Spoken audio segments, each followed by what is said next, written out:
Hi everyone, welcome to my Bandos 6-0 range guide. I wanted to just quickly say thank you very much for the positive reception I had to my first two videos, but I have heard your requests and I'm going to make this one a lot shorter and just get to the point a little bit quicker. So without further ado, let's hop into the guide. So there are a few hard requirements for this method. The first is completion of the quest Edgar's Ruse, which gives us access to the God Wars dungeon. Secondly, we're going to want 70 strength. That lets us get into the Bandos area. And finally, if it's your first time in the God Wars dungeon, you're going to need one rope to get down there. It can be useful to have high range and defense. Range is the method we're going to be using to kill the boss, and defense helps us tank a few hits from the minions. If you've completed Desert Treasure, you'll have access to the ancient magics, and the blood spells can be used to heal up on the minions in between boss kills. If you've done the medium combat achievements, you'll get the 5 daily teleports to the God Wars dungeon on Gommel's Hilt, and if you've done hard or above, you have unlimited daily teleports. Bones to Peaches can be used to convert the minion and boss bones into food that you can use to extend your trips. If you're an Iron Man, you'll have to unlock the ability to cast this spell and make the tablets at the Mage Training Arena. And finally, the Fire of Unseasonal Warmth can be built after completion of making friends with my arm, and this allows us to avoid taking the draining damage outside the God Wars dungeon area. There are 3 built-in plugins that we're going to make use of for this method. The first is the tile indicator plugin. So we have highlight destination tile in grey that just shows us where we're actually going to end up, and then the highlight true tile in blue. This is the most important one that actually shows us the tile that we're on, and of course we want to be attacking the boss, as you're going to see when that blue tile is on top of one of the yellow tiles in the room. We also want the ground markers plugin turned on. This allows us to actually mark the tiles, and that helps us to actually see where we want to be stopping to hit the boss in the room. Finally, we want our boss timers turned on, and that will show us down just above our chat box how many seconds we have until Bandos actually respawns, and that's useful for getting into position and getting our prayers on in time. We have a couple of options to actually get to the God Wars dungeon. I've already mentioned the Gommel's Hilt, which will teleport you right here, just outside, and the second is the Trollheim teleport tablet, and to make this you use a house tab and a scroll of redirection, which will allow you to teleport directly here, and you can run and get in. Let's take a look at what we have in our inventory then. I have a 4-way mage switch that I can use to cast my blood burst. If you have barrage, of course, use that. We want the multi-target attacks so that we can actually hit all 3 of the minions at the same time. I have a blowpipe switch, which combined with my Serp Helm will guarantee to venom any of the minions that I hit, and I like to use the spec on the Major to get some health back at the end of a kill. I don't have the best arbors, so I don't actually wear this when I'm running because it's a pretty incremental upgrade. Instead, I like to use the Zamorak cape, which gives me more mage tank. I have some ranging potions. If you have divines, use those because of course you're not going to see the slow ticking down of it over time. Stamina potions will allow us to keep running around the room and avoid the boss, which is the whole point of this. We have 4 brews that allow me to heal up before I've built up a supply of those peaches, or indeed chili potatoes and sharks that are dropped by the minions, and some super restores, which of course offset the stat drain from the brews, but also provide us prayer as we're in the room. You can also get these as a drop when you're doing your kills. Have some bones to peaches tabs, of course, to turn the bones into that healing food. I have a rune pouch with runes for the blood spells. I have my Gommel's Hilt to teleport to the God Wars dungeon, and some house tabs to get back out afterwards. It's important to note that when you're in the God Wars dungeon, as a standard, all of the minions will be aggressive to you. So if you have an item that corresponds to a boss, say the Bandos boots, then outside of the actual boss room itself, all of the minions of that boss will become non-aggressive to you. So in the Bandos area, where we're both going to be getting kill count, and before we actually go into the boss room, there are only Bandos and Zamorak creatures. With the exception of when we first enter, there are occasionally some Saradomin and Armadillo there, but we can just run past those, so we don't really need to bring an item for them. Hence why I have the Zamorak cape and the Bandos boots. Of course, if you have a blessing of another type, I don't have one, but if you did, you could use that as well. I have my Anguish, of course, for increasing my ranging, but if you have a Fury or even a Glory, that can work for you as well. Barrow's gloves are useful to have, and if you have Larite Vambraces, that's even better. And finally, we have our Ring of Suffering, which I've imbued to give me just increased defense stats there. I like to run with the crystal body and legs and the bofa, but you can do this with the crossbow as well, and indeed you can then bring a shield, which will give you more tankiness against the minions as you're running around.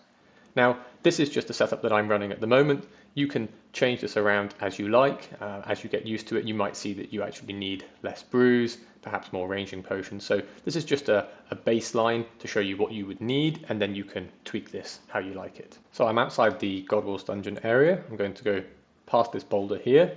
I haven't built the fire, so you're going to see my run energy drain to 0 and my stats will start to tick down. I'll also take the occasional 1 damage, but we don't really need to worry about that too much. I'm going to run past the aggressive wolves here and just flick protect from melee. And if it's your first time here, there's a knight over here that you're going to need to search before you can actually attach your rope to the hole. So I'm going to hop down. As I mentioned, there may be Saradomin or Armadil minions around, so I'm just going to flick on protect from magic before we go in. Okay, and we are being attacked by this one, but we'll be fine.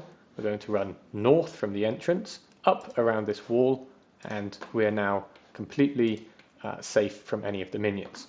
We're going to kill our goblins to get our 40 kill count, although if you have done the diaries, this can incrementally decrease. It's 35 at hard and decreases from there. You can also kill the ogre, although it's worth waiting until he's actually in a fight with one of the Zamorak minions. Otherwise, if I hit him now, he's going to become aggressive to me, and then I'm going to want to run over here and avoid damage from him. Just in case some of you haven't done the hard diary, I've done this as an example as if I hadn't done it myself. So I've gained 39 Bandos kill count here in this area, and we're going to run west over here. And this is the door we need to go through to get into the Bandos area, and the boss is just in there. Now the goblins near this door have a higher chance of dropping a hammer. So we're going to kill our last one that we need and hope this one drops a hammer. And he has. Okay. If he doesn't, you can just kill another one. We're going to drop one of our supplies here, so I'll drop a super restore, grab the hammer, go through the door. We're going to drop a different super restore, come back, grab the first one, go back through the door, drop our hammer, pick up our super restore, and now we haven't wasted any restores and our inventory is still completely full. So let's take a look at actually marking the tiles in the room and where we're going to be moving. The yellow tiles are the tiles that we want to be attacking the boss on, and the red tile will come into play for every kill after the first kill. That's where we're going to actually start off on. For the light blue tiles, these are just marked for your convenience, and I'll remove them myself once I'm done, and that's just simply to make it a little bit visually easier for you to know where exactly the tile is. For instance, here you can see the red tile is the 5th one down. It can be a little bit hard to see when that's not marked there visually for you. Alright, so let's take a look at a couple of example kills here. For the first kill, we're going to enter the room and move down to this southwest tile, and we are going to put on our protect from melee and let the boss hit us once. He might range us, but we're hoping that he's going to melee, and then we're going to start running and get into that cycle of attacking when we're on that yellow tile, and then moving on to the next tile and working our way around. It's worth noting that if you're using potion healing, or indeed super restores, you can sip these at any time when you're running between the tiles, but actually if you're using the solid food, so for instance your peaches or your chili potatoes or sharks, you can only eat those when you're running between the northwest and northeast tile, moving this way, or from the southeast to southwest tile, moving in this direction. That's the only time you can use your solid food, otherwise you'll break him out of his cycle. Okay, if you are running your Arbors, you can change that over now. Some of the Zamorak minions will become aggressive to you, but for me, I'm just going to hop in. So I'm going to take a sip of my stamina, a sip of my ranging potion, put on my quick prayers, which are range and eagle eye. And in fact, I can switch that to protect from melee. And as an iron, I can peek the door and see no adventurers. You can also check whether this is lit. So I'm going to step in, move down to our southwest, get a hit off. Okay, he hit us with range. Now I switch to range and I attack when my blue tile indicator shows me as being on that tile. We take our time running over here, attack and move. You don't need to be perfect, but you do need to make sure that you're attacking on these tiles. I have my bofa set to rapid, and that just gives me a little bit more flexibility when I'm eating on those hard food sides. I'm just going to keep running around hitting the boss.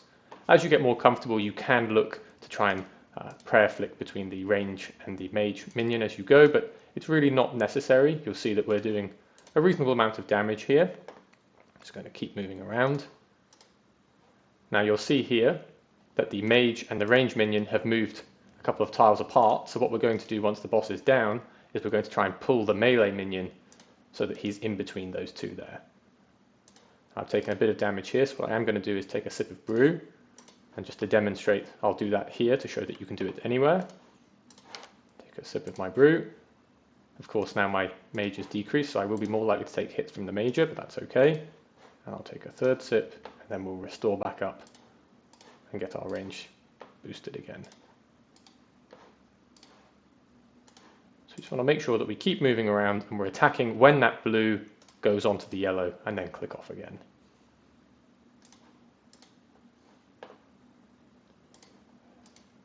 And just keep going like this until the boss is dead.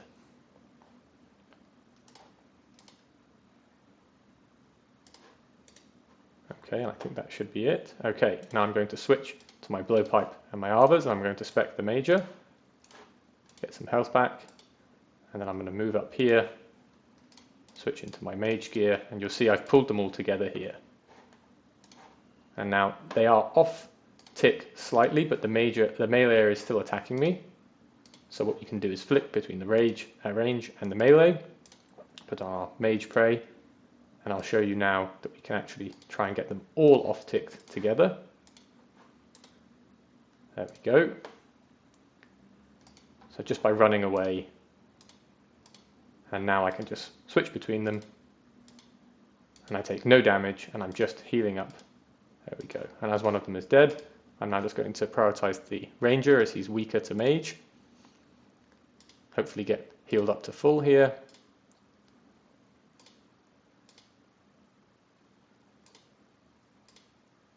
Okay, and I will just switch to my blowpipe so that we can be ready for the next kill. Wow, we've received a lot of food there. That's great. Just going to just do that. Grab a shark. Unfortunately, we are going to waste some of these. Every 10 minutes you can restore your prayer at the altar, but you do need to ensure that everything is dead when you're doing that. Okay, and that should be done. So we switch back into our gear. I can pray here. For every kill after the first kill, we want to come over to this red tile that we've marked here.